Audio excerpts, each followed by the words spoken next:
Chapter 123 to 124. What are we even doing here? Mei asked, watching a force of 5,000 Kumo mercenaries and ninjas slowly sailing towards the border of the land of Earth through the Isu Bay, as she alongside Conan stood on the tallest hill on the shore. You know it's a job, Conan impassively stated in a tone that clearly made Mei aware the woman would roll her eyes if she didn't wear her cold professional facade. Mei scowled and crossed her arms. You know well that's not what I am asking about. I want to know why you took me and not Ringo. Why here? Why Iwagakure? They tried to kill you and Rei. If anything, we should be helping Kumo forces by making their path towards Iwagakure clear. She grumbled, narrowing her eyes at the approaching ships. You are here because Ringo is not ready y-. Conan said, making Mei snort gleefully. Huh. I can't wait to say this to the sword-waving bitch's face. Mei mockingly exclaimed, interrupting and irritating Conan. Her relationship with Ringo was actually very good, contrary to the meaning of her words. They were, for a lack of a better term, competitors who liked to snark at each other every so often, but never escalated to physical fight. Well, other than some spars. But what Conan said was the truth. Ringo was not yet ready for facing down an army. 6 months of training, but the woman would need at least another year to reach Mei's prowess. But I wouldn't be so loud about that. Conan resisted the urge to smack Mei. As I was saying before you interrupted me, Ringo is not ready yet, but she has more experience. Some of which you still clearly lack if you have to ask why we are here. That shut Mei up somewhat fiercely and instantly. Conan continued only when she saw Mei switch to the lecture-listening mode and would not interrupt her anymore. It's all about balance. Rei is attacking IWA outposts, letting Suna get through their borders and attack. If Kumo succeeded in attacking too, IWA would be quickly overwhelmed, since they have to keep Konoha forces at bay in the land of grass. That, Conan sniffed. We don't want to happen. As much as I don't like the village for trying to kill us, I must admit its existence brings certain benefits. Such as, Mei slowly asked, not really getting it. If you can't come up with anything, then you just show you are not really all that good at scheming part of being a ninja. Power is good, power is necessary, but without a great mind able to plan ahead and reasonable foresight, you will not get far. Conan explained.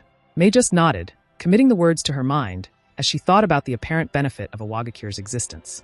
Honestly, she definitely could see one or two, but her own stubbornness and want for revenge for the attempt at the life of her two mentors was really making it hard to persuade herself about the usefulness of the Iwagakure's continuous existence. I think it's time. Conan's voice pulled Mei from her contemplation, making her eyes shone with excitement.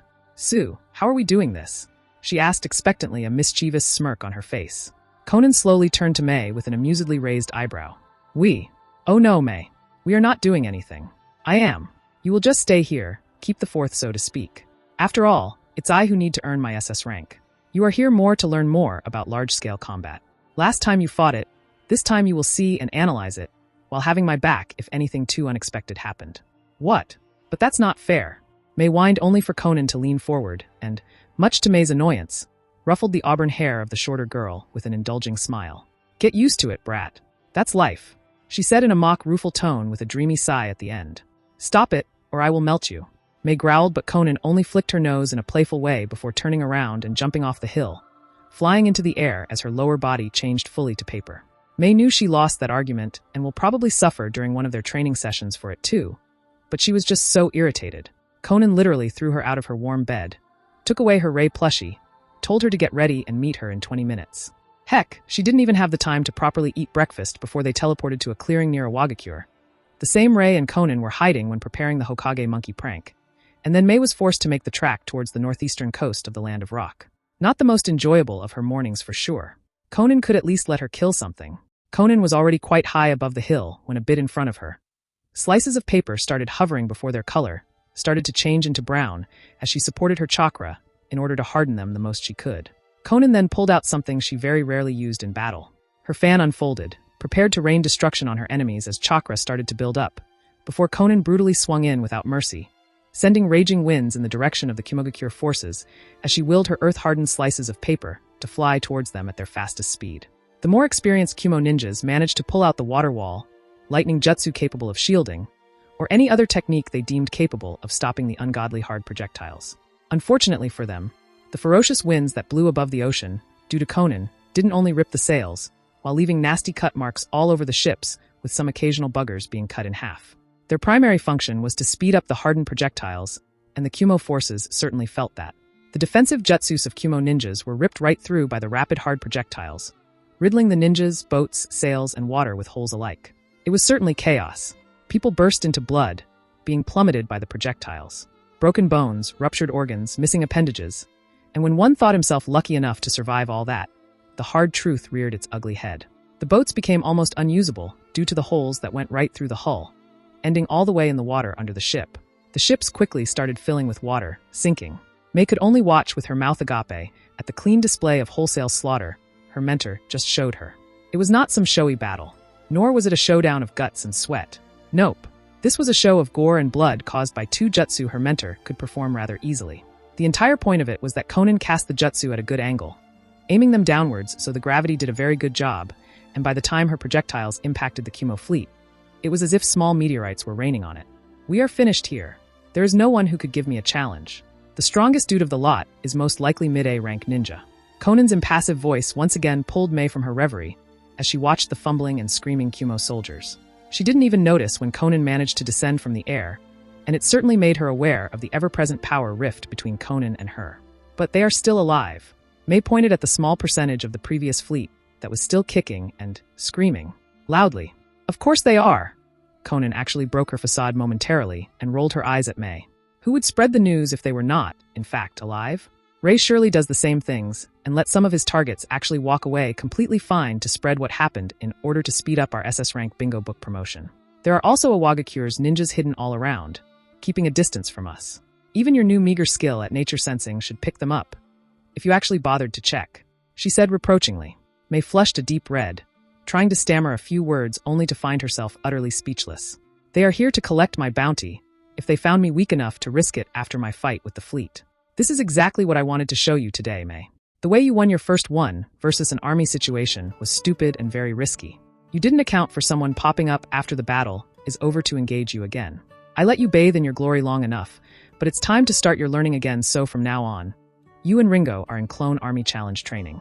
May pouted but nodded a bit in a subdued manner, a bit fearful of having tens of thousands of clones of different variety flung at her by both Ray and Konan. Alas, fair or not, such is life. Ray groggily opened his eyes, and the first sight that greeted him was the beautiful mess of blonde hair spreading all over his chest as Tsunade's cheek was blissfully snuggling into it, while she was holding onto his waist with her steel-like vice grip, as if he was her lifeline. It always drew a smile on his face when he woke up to the gorgeous sight of naked Tsunade lying on him. Something in her just screamed happiness and contentment in these situations. Must be because she was Senju. Yup, that is surely it, Ray thought sarcastically, enjoying the warmth of her body pressing to him as tightly as possible without it being uncomfortable. Ray's hand slowly rose and started gently caressing Tsunade's hair. Not enough to wake her, but enough to make her melt into him even more. The separation was really hard on both Tsunade and Ray, despite being together most of the nights. The longer it was, the more fidgety they became. Ray quickly assumed it had to do with the bond, but this kind of weakness didn't garner much worry from him. He quickly understood that making Tsunade leave for Konoha was one of the biggest mistakes he ever made. He didn't even need the bond subconsciously telling him that. Just losing her warm and firm hugs through the day was a good enough of a reason for him to start hating the current circumstances. But Ray was a man and a too prideful being to just tell her to abandon Konoha when she clearly quite liked working in the hospital, no matter how she grumbled about it. He just couldn't do it. In the end, Ray decided to suck it up and wait until the war ended. After that, he didn't really plan on letting Tsunade leave his side for a few weeks. As he pondered about these things, Ray suddenly blinked, finding himself staring at two honey-colored warm orbs staring straight at him with love and devotion that made him almost breathless. Yet another thing he missed about Tsunade. While Konan was definitely very loving, especially in their alone time, there was just something fierce and passionate in Tsunade that Konan couldn't match. Just like there was something calming and soothing in Konan that Tsunade couldn't dream to match. Morning, Ray whispered and smiled, realizing his fingers are still affectionately entwined with Tsunade's hair. Hi, Tsunade almost purred, propping herself up to give him a passionate morning kiss before she pulled her naked body upwards and sat on his stomach, giving him a show of her entire body. Needless to say, Ray was very interested, especially since Tsunade took his hand and put it on her left breast, making it squeeze a bit as she kept it there with her hand. Want to do some morning exercise? She hungrily asked with delightfully narrowed eyes, seductively biting her lower lip. Ray was really tempted to say yes, more so since he could actually feel just how wet she was, dripping her juices onto his stomach. In the end, however, he sighed and mentally cursed as he sadly shook his head. I remember you just wanted to pop in to show us the bingo book, and then go back, and yet, here you are, after 5 hours of nonstop very passionate sex. I don't think we will stop today if we actually start, and you still have some duties as the head of Konoha Hospital, Rei ruefully said, making Tsunade frown and let out a long whine as she petulantly wiggled her hips. It took a while for her to accept the situation, but with an incredibly irritated expression, Tsunade relented. Fine, but this weekend you are mine, she grumbled, knowing well there was no way in hell that would come true. Rei, knowing that too, just shrugged. It would, after all, come again to the good old-fashioned rivalry between the 4 bonded girls. He just hoped it would be a brawl in the mud this time, and not a freaking card game to decide which one of them will spend time with him. He wanted some good entertainment, damn it. I could always suggest it. Rei hummed to himself. A very suggestive smile started spreading on his face, only for Tsunade to give him an unimpressed, narrowed look. You are thinking something very punch-worthy right now, aren't you? She asked in a dry tone, making Rei vigorously shake his head. Of course not. How could I do that? You know I'm Dash. Yes, she drawled. And that's the problem.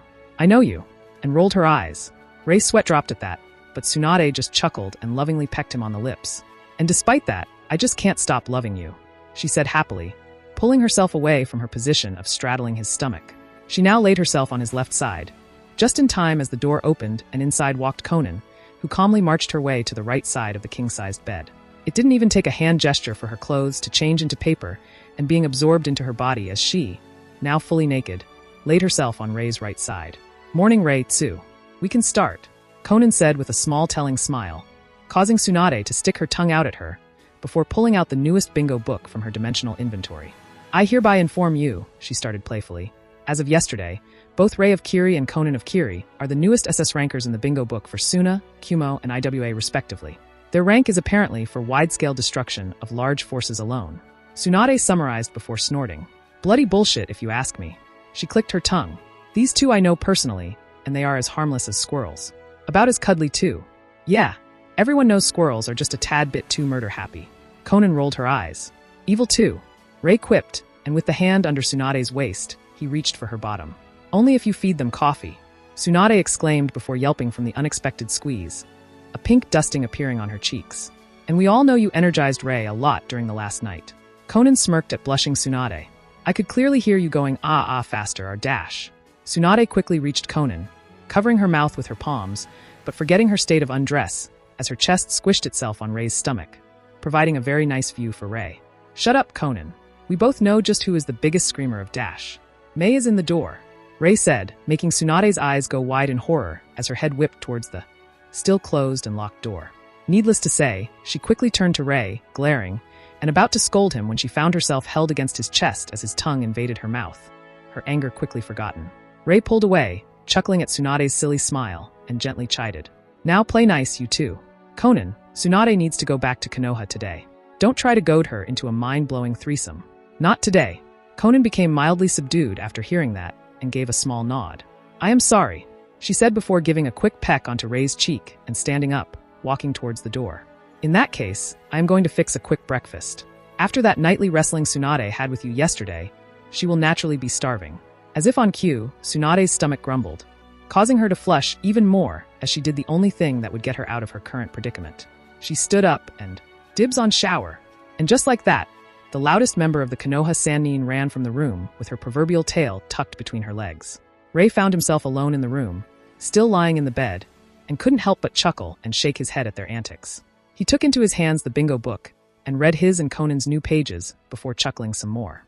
Now, I wonder what are the reactions of the important people to this new unforeseen development.